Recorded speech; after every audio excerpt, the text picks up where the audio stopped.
Good morning, everyone. Thank you very much for joining the Four Corners Wind Resource Center webinar. We're going to go ahead and get started. My name is Amanda Ormond. I'm a contractor to the Four Corners Wind Resource Center. The center is an educational organization which is supported by the U.S. Department of Energy Wind Exchange, and the collaborators of this center are Utah Clean Energy, Northern Arizona University, and Interwest Energy Alliance. We do education in a variety of different ways, and one of the things that we do is webinars. And so we've had a series of webinars about wind energy, about the technology, how to integrate the technology, and costs and benefits of wind energy.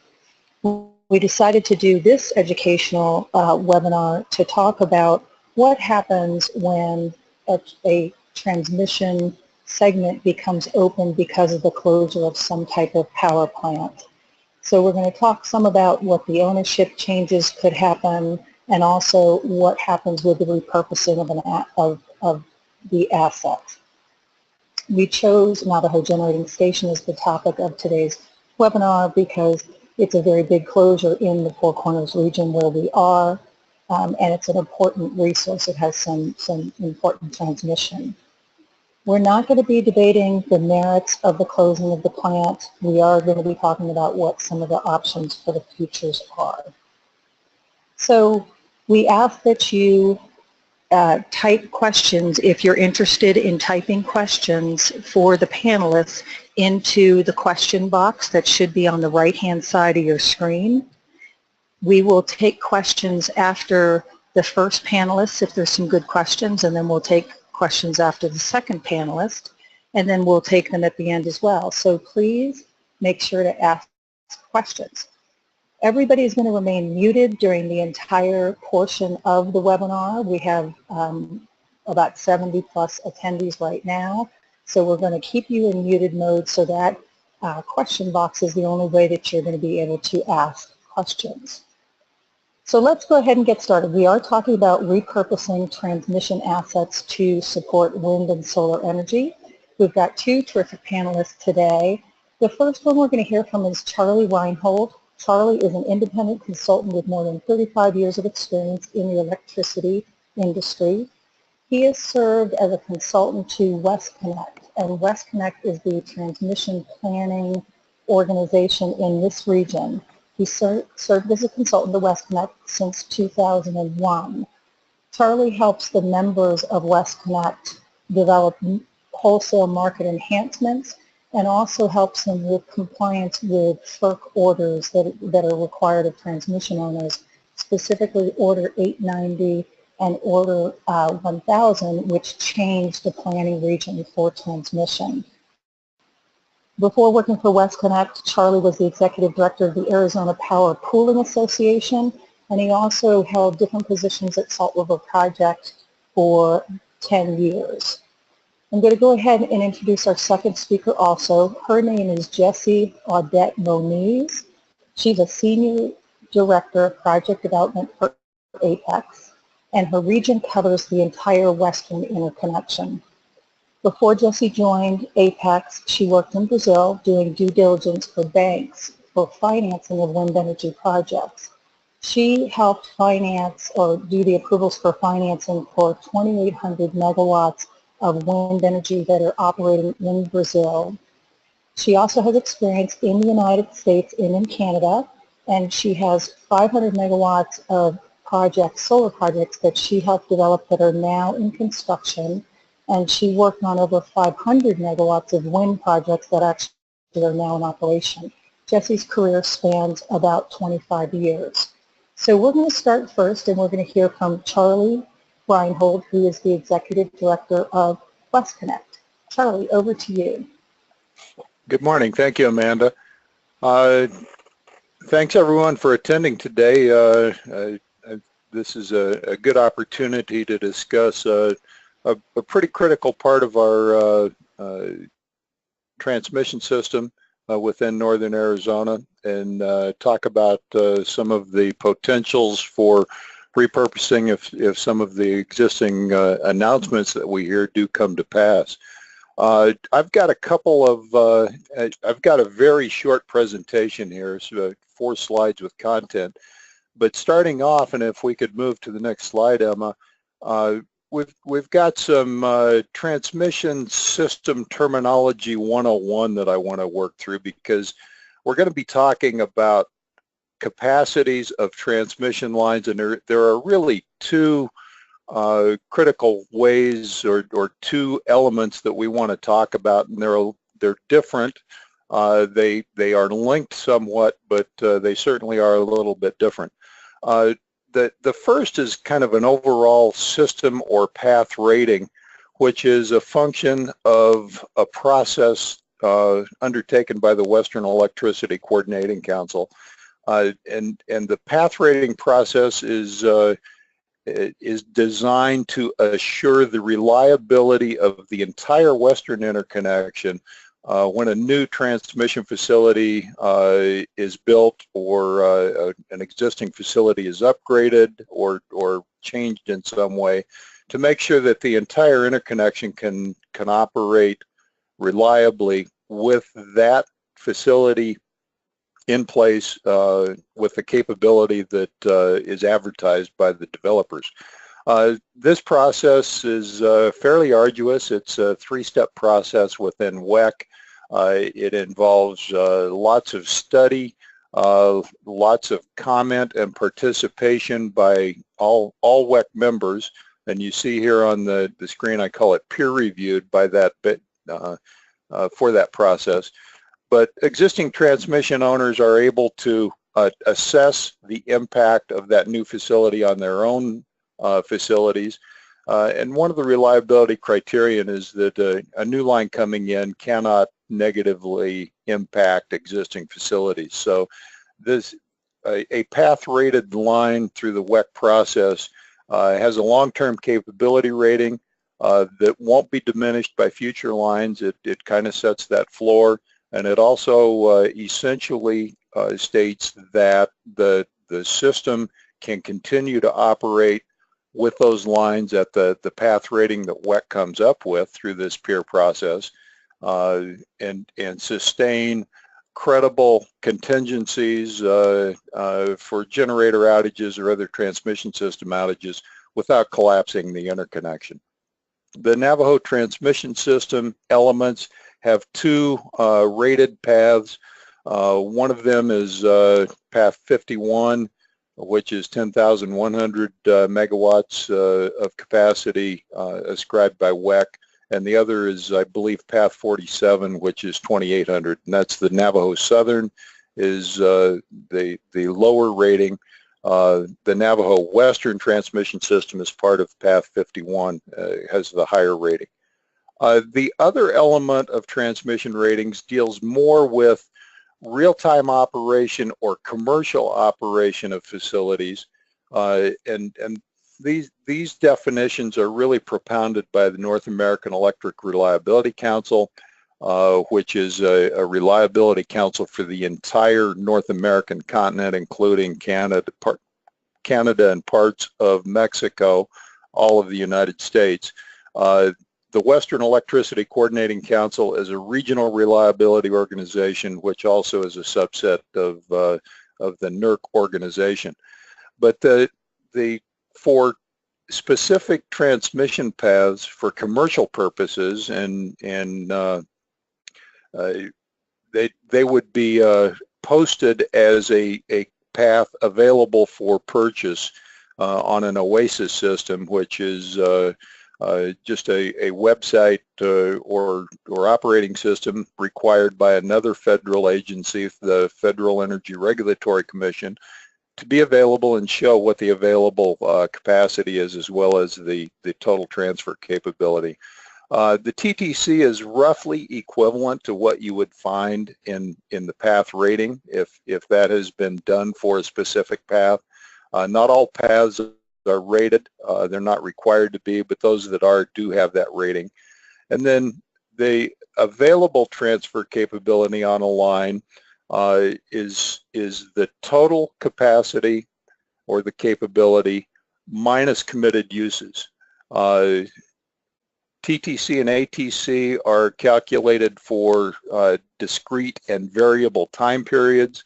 A lot of the reporting you may have seen from WestConnect in the past is on a yearly basis, so it is a long-term annual firm TTC, ATC calculation, but certainly there are also calculations for shorter periods of time and equate to some of the transmission reservation periods, which could be monthly, weekly, daily, or even hourly for the next hour.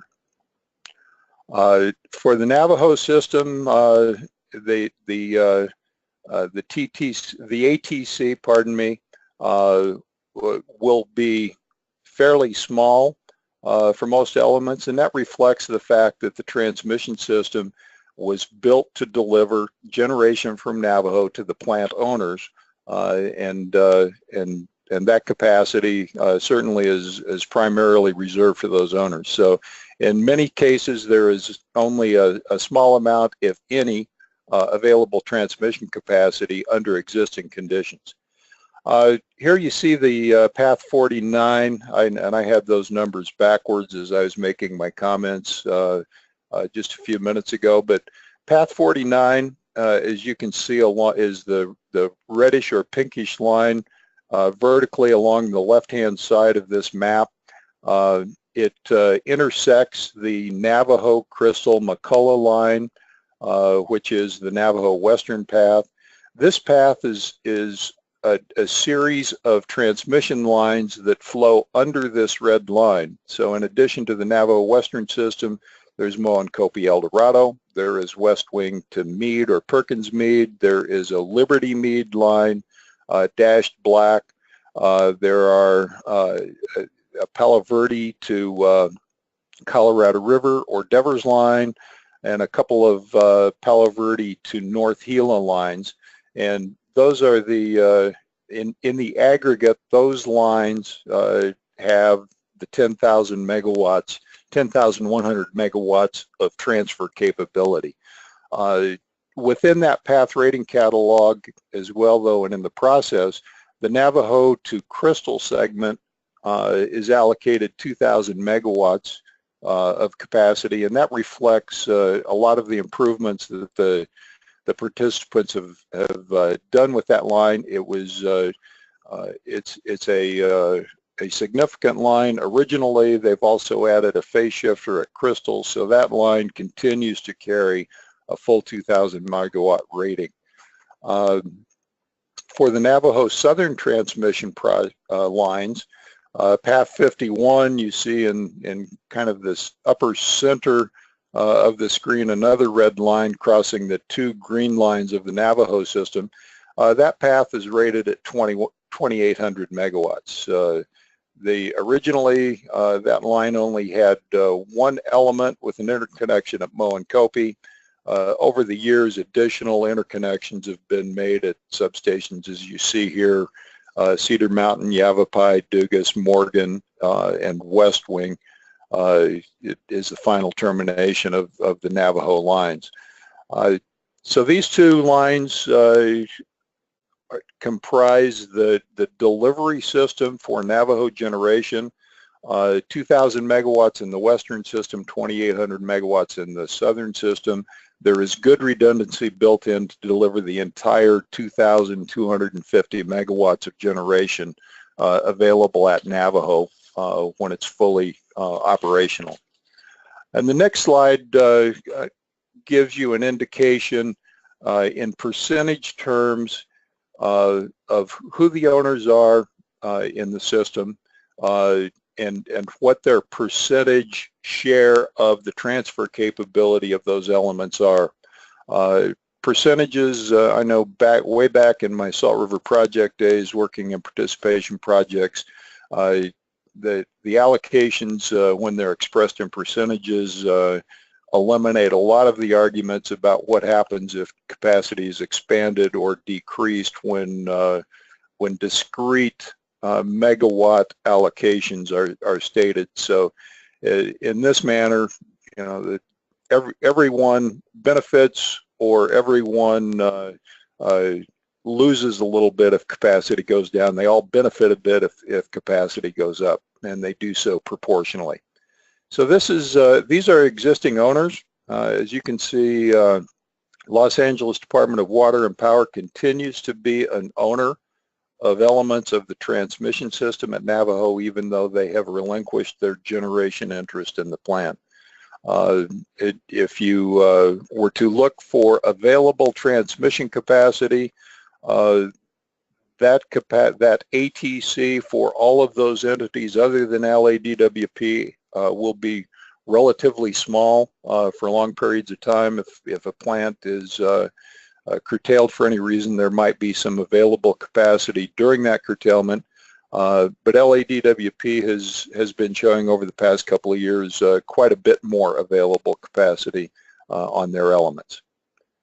So that is essentially the next slide is just a thank you for listening. And Amanda, I will turn it back to you if there are any questions. Yeah, Charlie, thank you. There are a number of questions. So let me start with this. Do owners lose, quote, their ownership rights when the plant shuts down? Ownership rights in the transmission system? Yes. No. The transmission system, it is separate from generation. The existing owners will continue to own those transmission assets. Okay, so then there's a whole kind of a number of questions underneath that. So one question here is, when in the process would ownership come up for available developers of renewable energy projects, or would it ever come up for renewable energy projects? Additional ownership would need to be negotiated with the participants. I think but the capacity on the line will likely become available for purchase and use by someone. Certainly those existing owners may develop new resources and they would use capacity for their own load serving purposes, but to the extent there are no committed uses commensurate with what the Navajo generation is, the generating capacity is, that new capacity will likely be available for purchase. Okay. Can we show the slide again, the last slide, the map? Oh, no, I'm sorry, the percentages. Someone asked for the percentages. Percentages? Yeah, okay. Great. So if we can just stay on that slide. So I have another question. The map showed that power, or the lines all going towards California, going to the west. So this question is, can power be sent from the Navajo Generating Station area east? The owners of Navajo do not own transmission going directly east. There is a Four Corners, a Shiprock to Glen Canyon line which passes very close to the power plant, but I don't believe it is interconnected to the 500, and there is only a very small lower voltage tie between Glen Canyon and Navajo for some reliability backup power. Okay. Okay. Here's another question. So if a transmission owner, so say one of those utilities with those percentages, decides that they're not going to need to use their transmission, at what point in the closure process of the plant or after closure might an owner decide to give up its ownership rights? So this question seems to be around development. You know, what's the timing? Do we know when an owner might make their transmission available? No, I certainly don't. And that's you know, that's a decision for each of the owners to make on their own. And I suspect they all have their own timetables for any decision, if there will be a decision to relinquish any ownership in transmission. Okay. And one last question. It says available transmission must be posted on the OASIS site. So you might want to explain what that is. And then it says, for a closure like this, would capacity show up in OASIS, and if yes, when? So first, what is OASIS?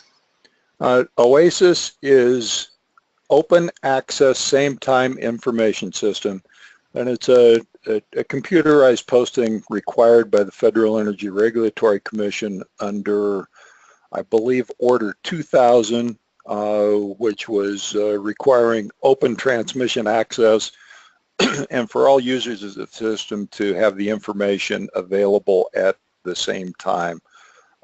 So that the posting on these, every transmission owner has an OASIS site that you make your transmission reservations on, and path by path for commercial paths, you can reserve transmission, and it will indicate what capacity is available for what time periods. You know, I mentioned you can rate that in annual, monthly, weekly, hourly.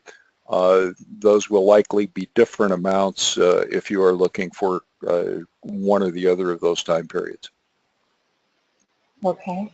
And I think as far as the timing of when that would be available, it's the same answer as the prior question. That is up to each of the owners of this. Certainly whenever Navajo Generation is not available, even say for instance today in the current operations, if a unit is down for maintenance and overhaul, there is additional transmission capacity available, and that ought to show up on the OASIS as well during those periods. Okay. Okay. So the owners have a lot of control in what they do with the assets that they own, which is the transmission transfer capability.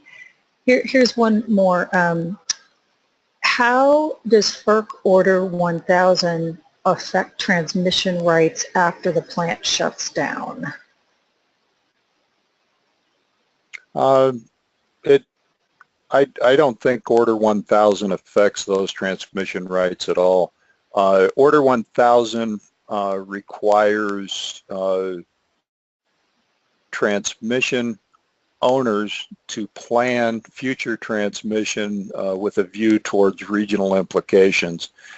So it's really focused more on new transmission coming in rather than the existing transmission and how its use may vary versus how it was originally designed to be used. Okay. And I keep saying one more question, but I keep getting questions, so I'm going to keep asking them. There's a question in here about if there are competing claims for the transmission space. So we've already established that it's up to the utility to decide whether it's keeping the transmission capacity it has, or if it's going to not use it, then it can offer it, and it would show up in the OASIS site. If there are, say, competing developers for transmission access or that transmission space, how does that get decided? For the non-owners looking for use of the transmission system, that is all part of the rules of the road of use of the OASIS system.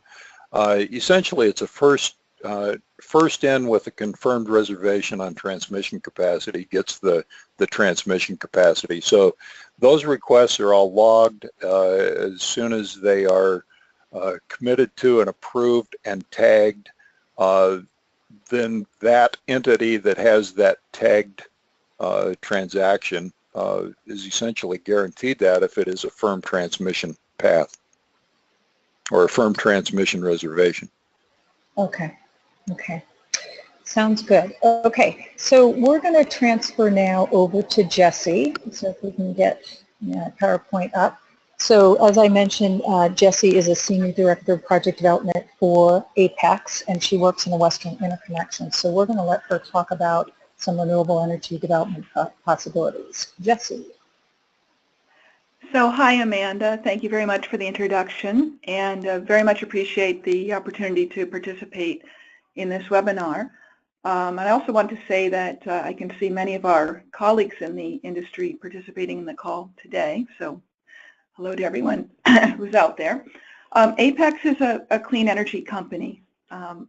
We can go to the next slide. I just want to talk a little bit about the company and then about the subject of the webinar today. We're a clean energy company. We acquire energy resources. We develop clean energy projects. We build, own, and operate energy facilities. And we do appreciate this opportunity to participate today. I'll be talking just a little bit about the company. Next slide, please. So our projects are primarily located in the middle of the country, east coast of the country, primarily wind, some solar as well, about 2,000 megawatts of wind that are in operation, and about another 15,000 megawatts that are under development. We have a very large development portfolio. Next slide, please. These are our operating wind projects. They're in Oklahoma, Texas, and Illinois. Next slide, please. We also have a couple of hundred megawatts that are under construction right now in Texas. This is a blade going to one of our sites. Next slide, please. So we also have a number of solar projects that we have under development, and I wanted to discuss this one particularly. This is called the Phantom Solar Project. It's a solar facility that's located at the U.S. Army Garrison in Fort Hood, Texas. The COD is actually officially now May 3rd, and it's a 15 megawatt facility. It has a 28-year PPA with the Defense Logistics Agency, and it actually is a hybrid project. Its output is combined with the output of the Cotton Plains project, which is a 50 megawatt project located in Floyd County, Texas. And I wanted to mention this project specifically because it's an example of how our company can work in partnership with larger agencies or federal entities to develop these kinds of projects. So next slide, please. Touching on the subject of our talk today, the Navajo Generating Station. This, as you know, is a 2,250 megawatt coal-fired power plant that is scheduled for closure in 2019. And the Navajo and Hopi nations have said that they're considering other uses for the land and associated transmission lines, including solar and wind generation. So just looking at this map, you have the Navajo Generating Station, retirement 2019. You have San Juan, 2022, Four Corners, 2031. You have a major transformation of the coal generation in this whole northern part of Arizona, and clearly that's created a lot of interest in the industry. Next slide, please. So certainly, as wind energy developers, we note that there is a very strong wind resource located in New Mexico that can be supplied to Western markets. And this wind resource has been amply discussed in processes like the West Connect process or CalISO studies as basically a balancing resource that can balance solar and other generation in WECC. And certainly the Four Corners transmission system, including the Navajo Generation Station, could be used to export this wind resource. Next slide, please. There's also, we should mention, a modest resource in Arizona. Tucson Electric Power recently announced that it would purchase a 100 megawatt project in Arizona, and DOE has studied another similar project near Winslow, Arizona. And certainly recent proposals could provide a larger market for wind energy in Arizona. Next slide, please. Clearly also there's a robust solar resource in the region. And in the next couple of slides I'll talk about that. So regarding the solar resource, clearly one thing that comes to mind and has been, I think, fairly alluded to or discussed in the press is the possibility of putting in solar And so we envisioned a 250 megawatt solar plant here. Could be built over the next couple of years. It would have a good, robust solar resource. It would produce something along the lines of 400, 450 gigawatts per year at 250 megawatts. I didn't note it here, but it probably would have a storage component, which utilities are increasingly looking for. And it would create a significant number of jobs, probably 750 to 1,000 jobs during construction, and 45 jobs or so during operation, while occupying a fairly compact land area, about 2,200 acres. Entitlements, permitting, probably a CEC for a transmission line if needed, and probably going through the Bureau of Indian Affairs if it's on tribal land. Next slide, please. So clearly, one of the greatest benefits of this type of project would be the employment opportunities for general laborers, for electricians, for carpenters.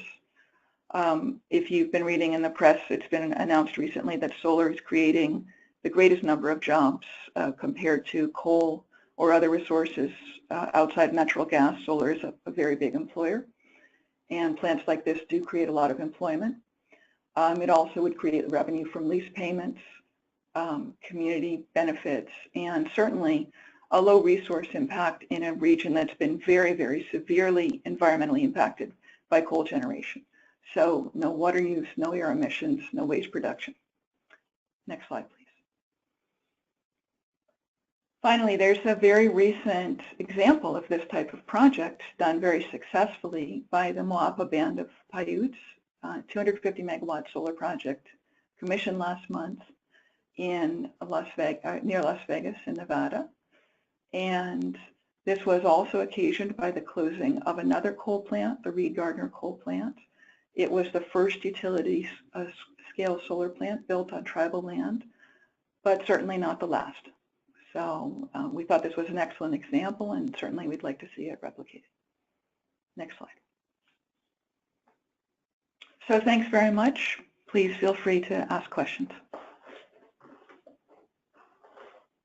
Okay, Jesse, thank you very much. So again, you have a chat box where you can ask questions. I've got a few, and if you want to keep them coming, I'd love to ask them because we have quite a bit of time still.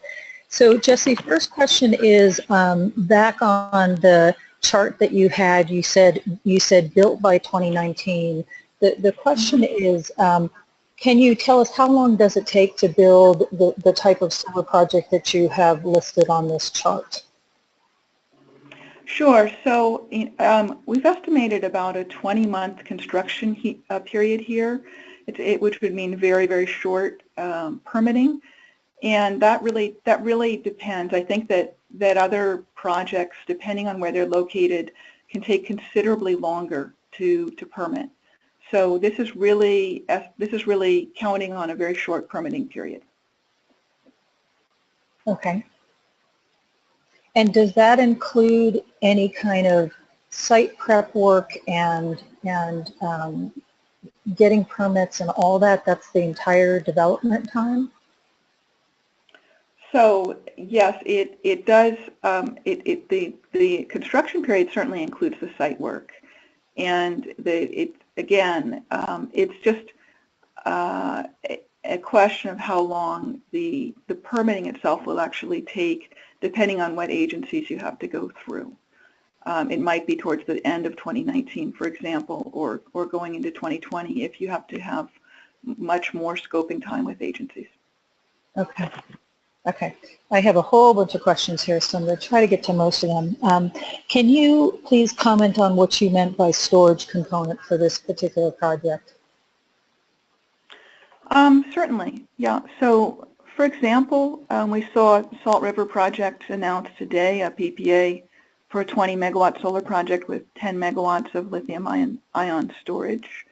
And when you look at the IRPs in Arizona that are being released by the various utilities, you see, for example, APS looking for 300 megawatts of storage in the next 10, 15 years.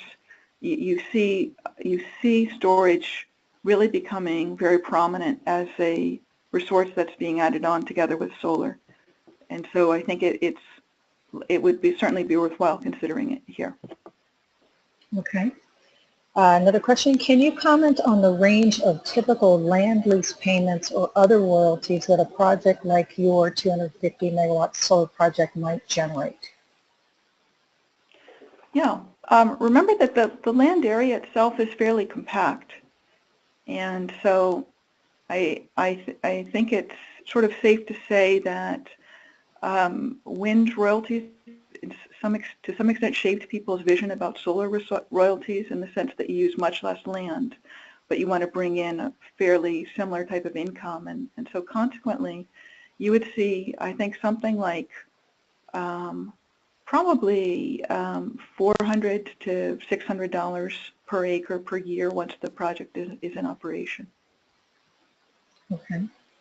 There's a question about jobs. They mentioned that you can have quite a few construction jobs during construction of a plant, but once the plant is operational, then the number of jobs is going to go down significantly, correct?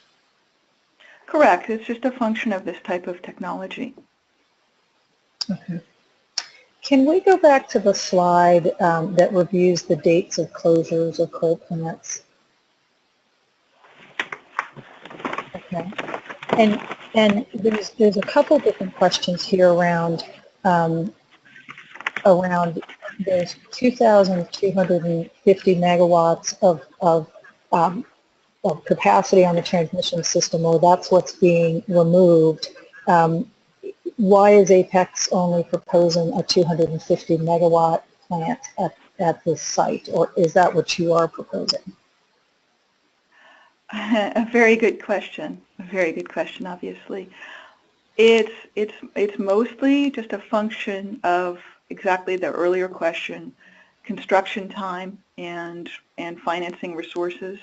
You typically will see projects that are going to be constructed in the 2019-2020 timeframe that will be limited to this type of size. You could certainly do a much larger project. You could do a project that's a 2,000 megawatt project here with certainly a bigger aggregation of resources, or, for example, by inviting multiple companies to develop multiple projects in the area. Okay, and that goes with a couple more questions coming. So one is there a possibility of combined wind and solar plant at or near the NGS site? Well, I think that there is. I did give that example of our Texas project earlier, which is a combined wind and solar project. It brings in the wind resource from an area where the wind resource is better. And so certainly you could do a combined wind and solar by bringing in wind from some of the more high resource wind regions that are located either in New Mexico or in other parts of Arizona. And you could certainly combine it with solar generation, which is amply available in that entire Four Corners region. Okay. And another question is, a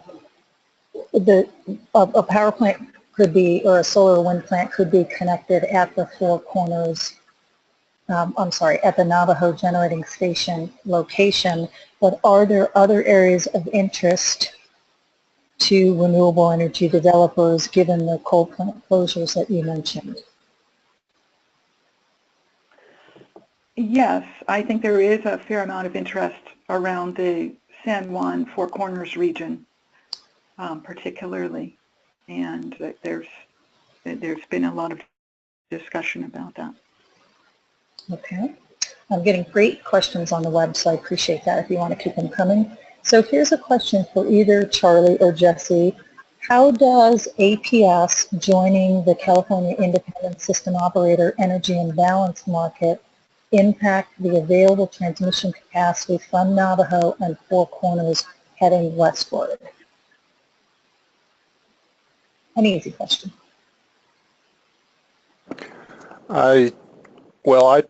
First of all, I'm going to guess that it does not impact ATC at all.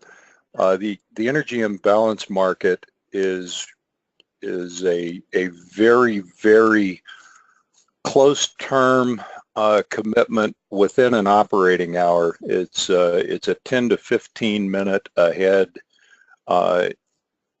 selection of a generating resource to either come online and be delivered, or to reduce capacity to make for the balancing.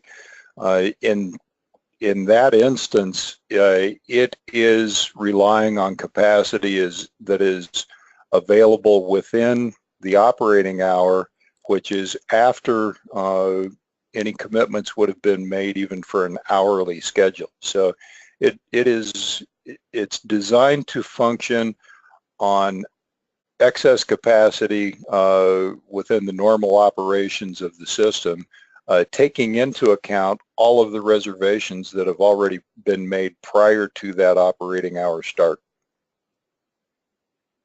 Okay. Okay.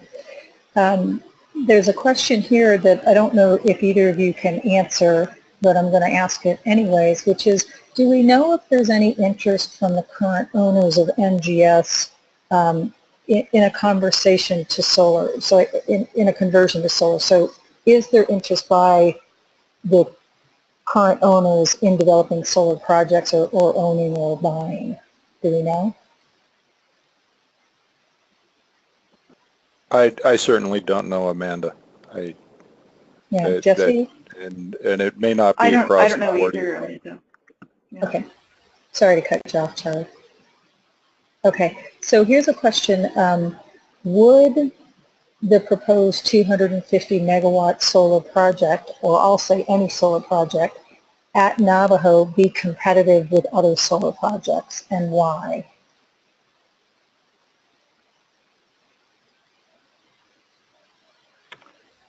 Hi, this is Jessie. So that's a good question, and it's a little bit hard to say. Certainly, it depends on where the other solar projects are. So, for example, we didn't really talk about this specifically with Charlie, but if you were able to send the power north, you would find markets to the north where certainly this type of solar power would be very competitive. If you're competing with projects to the south, you might have certain challenges. On the other hand, those projects have their own challenges regarding negative pricing and transmission difficulty to interconnect, and so this project might have some advantages in those senses.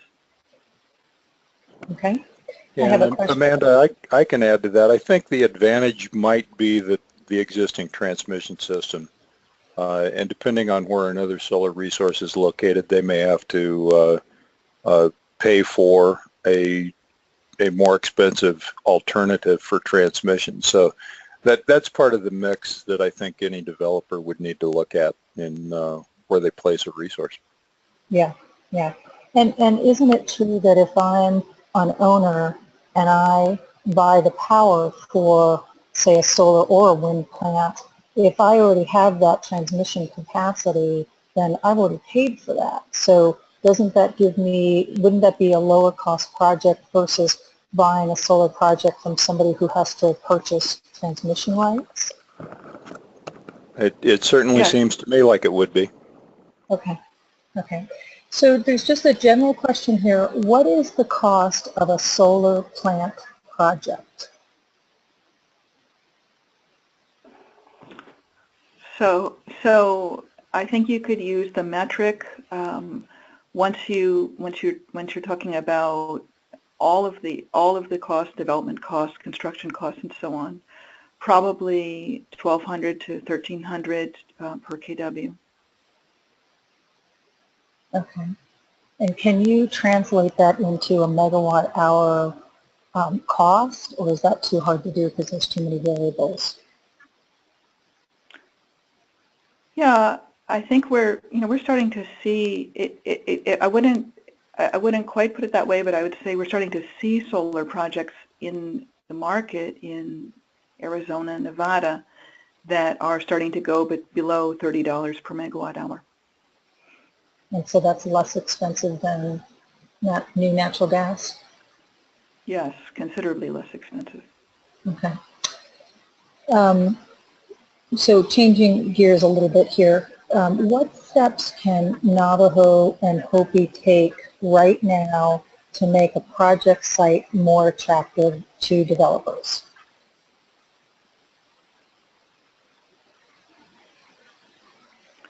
I would say it really come out with a focused development plan as a partner. Come out with a vision that says we want to develop this area, and we want to, it might say we want to develop this area for solar. It might say we want to use the transmission infrastructure to facilitate bringing in wind. It might be both, but come out with kind of a plan to bring in developers as partners. Okay. Here's a question for Charlie. Is there any tie into WAPA's, into the Western Area Power Administration system at Glen Canyon available at the Navajo Generating Station site? There is a western line very close to the site that is not interconnected. That would be a potential tie, but that's about all that exists at this point. Okay. And a reuse question. How much of the Navajo Generating Station equipment and plant and transmission could be reused for solar or wind projects?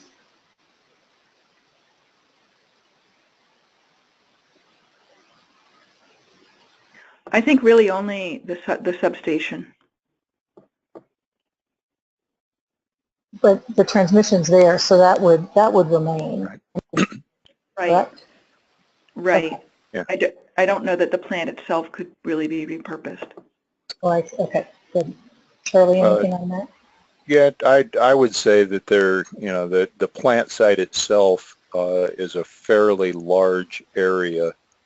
So if you just looked at the land set aside under the lease, there's quite a bit of room for certainly for solar development, I would think, within the confines of that area. Don't know about wind. Okay. So I've got a couple more questions, and then Jesse and Charlie, I'm going to ask if you want to make any kind of wrap-up statement. We look like we might end a couple minutes early. So two more questions I have is, could the Hopis or Navajo buy up the transmission rights?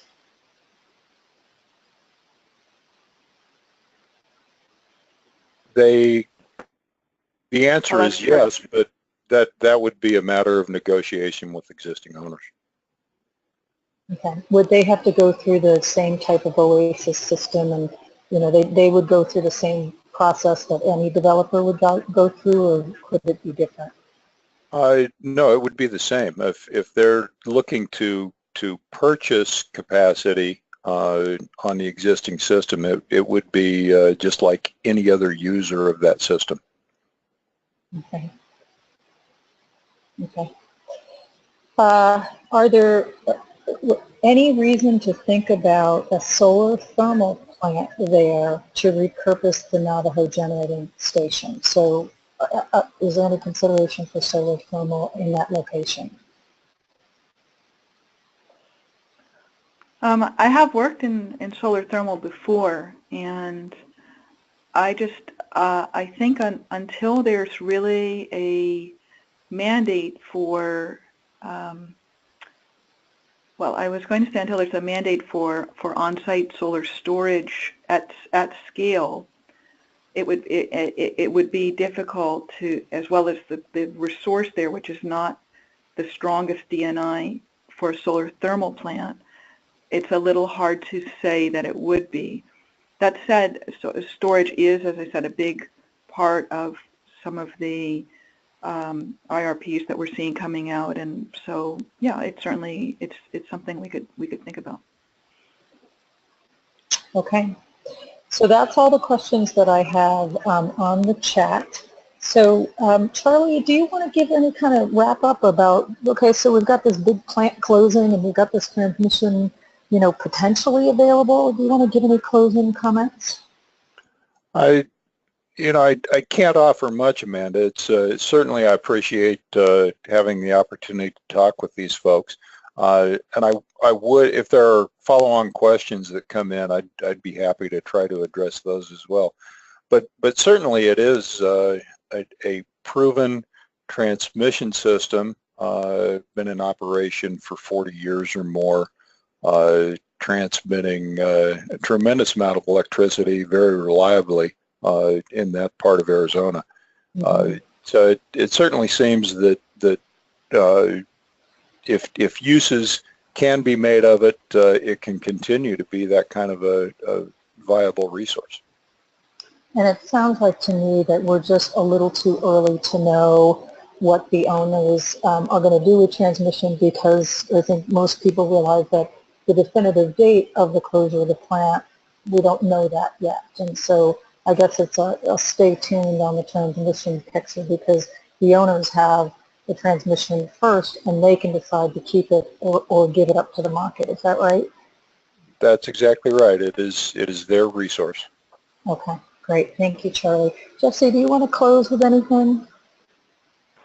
Yes, Amanda, I would just say that this clearly is a historic opportunity. It's a very interesting opportunity for the industry and for supporters of clean energy in general. And so certainly we applaud this webinar and this effort to think about what can be done with this opportunity.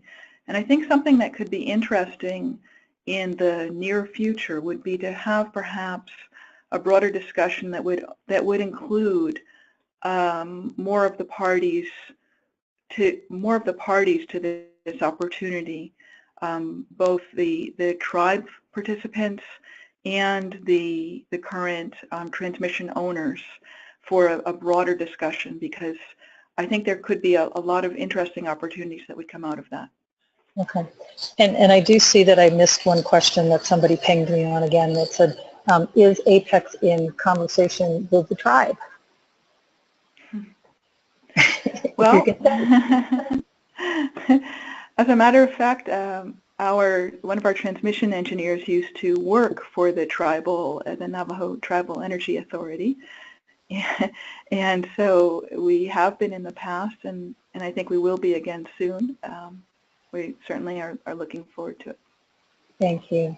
Well, one of the reasons that we decided to do this webinar is, as the Four Corners Wind Resource Center, we talked a lot about solar on this webinar, but this is the windy region of Arizona. We certainly have very good wind resources in New Mexico and our other Four Corners states. And so when we thought about the impact of this transmission plant, one of the reasons why wind is not purchased more in this region is because of lack of transmission. And so here comes an opportunity to be able to access that transmission for wind and solar. And having worked in the state of Arizona for years and years on wind issues, it's just not a resource that we talk about a lot. But I think one of the things Jesse said that was very important is that the wind resource is complementary to the solar resource that we have all over the state. So I think there is broad opportunity.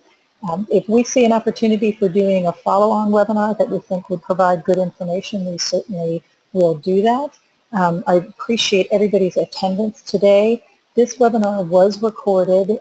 It will be posted on our Four Corners Wind Resource Center site, and that's www.fourcornerswind.org. So we greatly appreciate everybody's attendance today. Charlie, thank you very much for all that you do for transmission in the West. Jesse, keep up the good work. Go be hugely successful in developing wind and solar projects. Thank you everyone very much.